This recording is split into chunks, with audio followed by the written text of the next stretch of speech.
Hi, and welcome to using the Online Library. The Online Library is a valuable resource that will allow you to conduct your research right from your own computer. To access the Online Library, log into your course. Look under Course Home on the left-hand side of your screen for the Library and Tutoring Services link. Click this link to be redirected to another screen. You'll see the orange button for Launch Library. Click this button. A new window will open, giving you access to the Online Library. At the beginning, we have Quick Search, where you can enter in specific search terms, and you can select the resources that you would like to use, or all of the resources that the library has to offer. Then we have Find. You can look for specific articles, books, images in motion, sound effects and audio, or industry information by clicking one of the buttons. We also have Program Guides. For those in a specific program that may want to find pertinent information that is related to that program, you can click one of these buttons. For instance, if you're a photography major, you may want to click the Photography button to search for information that pertains to your area of study. I'm going to go under Find, and I'm going to click Images in Motion. This would be a great resource for those taking computer literacy. You may need to use different images, you could use sound. So this is one area you can go to. And there's a variety of library collections and websites to use. One of the library collections that is very popular is Getty Images, and that offers different stock photography and illustrations.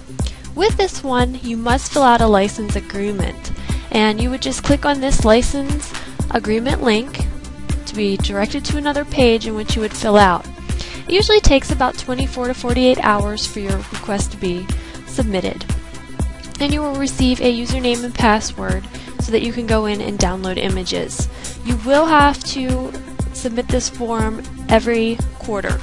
So you have 2 classes per quarter, each one 5.5 weeks. After 2 classes are over, you'll need to resubmit to get another username and password to keep using it. If you scroll down here to some of the different websites, Open Photo is one in which you can find different photographs or graphics. So for instance, if I am doing a fundraiser invitation in my computer literacy class, I may want to come here and look for some graphics that I can put into my flyer. You can search by clicking in the search box, and let's say I'm doing a 4th of July theme. I could type in July 4th, hit enter, and see what I get. And here are some of the images. So maybe I like this image here with the fireworks and I would like to use that in my flyer. I can right click on it and save picture as, rename it, and then pull it into my invitation at a later point. If I go back to the home page for Open Photo, there's also a variety of categories. So for instance, maybe you're doing something that's nature themed. You could click on nature to see what is available. And it takes a moment to be redirected.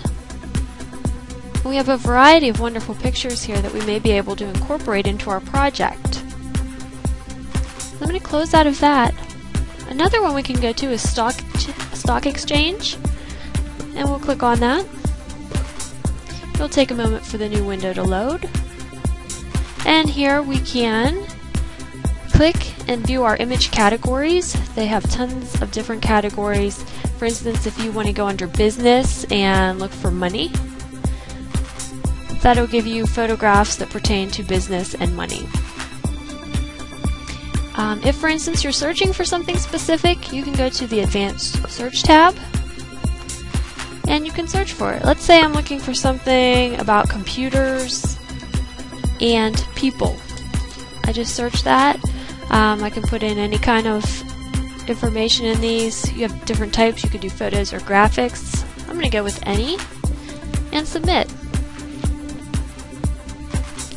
And it returns my results, and here are some of the photographs that I could now use that deal with computers and people. Most of these function like this. You can select categories, you can search.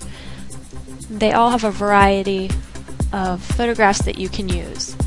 One other area that you want to make sure you're aware of is copyrights and citations. The online library has a link in which you can go and find different information about copyrights, license terms, and plagiarism. When you use somebody else's photograph, you have to cite that. You have to give credit where credit is due. If you're unsure of how to cite that, come up to Copyright and Citations and go to Photo Credits. And within Photo Credits, there's information on how you can properly cite photographs. And they give you some examples. We've used a photograph of the bread, photograph of this animal, and it shows underneath how they have cited it. Also gives you different options. If you don't want to cite right directly underneath the photograph, you might want to put it in the footer of the page. And it shows you how you can do this. So if you are not sure, come to the online library for assistance. So please make use of this wonderful resource.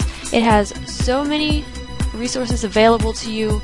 It can make your projects much more fun and exciting. So please check it out as you move through your courses, and particularly computer literacy for photographs, sounds, animations, anything you may need to make your project all the more special.